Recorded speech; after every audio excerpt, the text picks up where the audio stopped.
ঢাকা ১ আসনের দোহার এলাকায় এই মুহূর্তে আমরা একটু যাচ্ছি। আমরা সেখানে জামাত আমির ডাক্তার শফিকুর রহমান তিনি প্রচারণা চালাচ্ছেন। আমাদের সহকর্মী তসলিম হোসেন সেখানে আছেন। আমরা একটু তার কাছে যেতে চাই সরাসরি, এবং ঢাকার দোহার ওই এলাকায় প্রচারণা নিশ্চয়ই অন্যান্য প্রার্থীরাও তারা করছেন। আমরা একটু তসলিম হোসেনের কাছে একটু যেতে চাই এই মুহূর্তে সরাসরি। তসলিম, নিশ্চয়ই শুনতে পাচ্ছেন আমাকে? কি অনুষ্ঠানে, কি কর্মসূচিতে প্রচারণাটা চলছে জামাতের, একটু বিস্তারিত জানবো।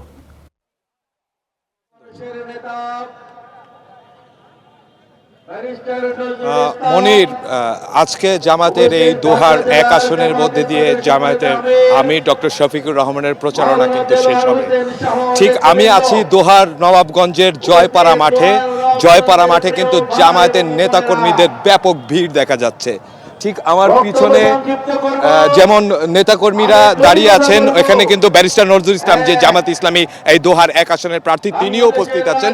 ঠিক আমার পিছনে শত শত নেতাকর্মী কিন্তু অপেক্ষা করছেন জামায়াতের আমির কিছুক্ষণের মধ্যে এই স্টেজে বসবেন, এবং এই নির্বাচনী কিন্তু প্রচারণা তার ভিতর দিয়ে শেষ হবে, এবং এখান থেকেই সর্বশেষ নির্বাচনী প্রচারণা শেষ করবেন জামায়াতের আমির ডক্টর শফিকুর রহমান। আমার ঠিক ডানে যে রাস্তাটি আছে, এদিক দিয়ে কিন্তু শফিকুর রহমান এই স্টেজে উঠবেন।